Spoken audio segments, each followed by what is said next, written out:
వివాహ భోజనంకి నేను ఒక పాట రాశాను. అది ఏ ఏ స్త్రీ వల్ల ఏ ఏ పురుషుడు పురాణ కాలం నుండి ఎంత బాధపడ్డాడో అవన్నీ నేను చరణాల్లో రాశాను అన్నమాట.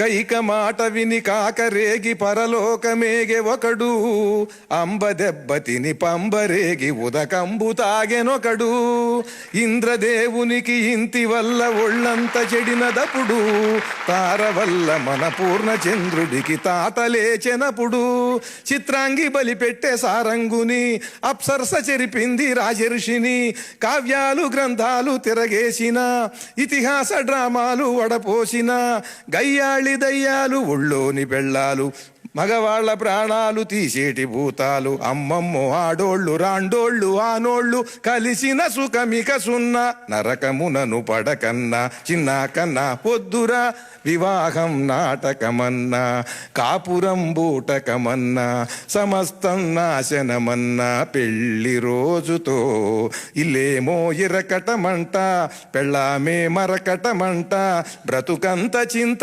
చిల్లి ముంత ఒక్క మూడు ముళ్ళతో. ప్లీజ్,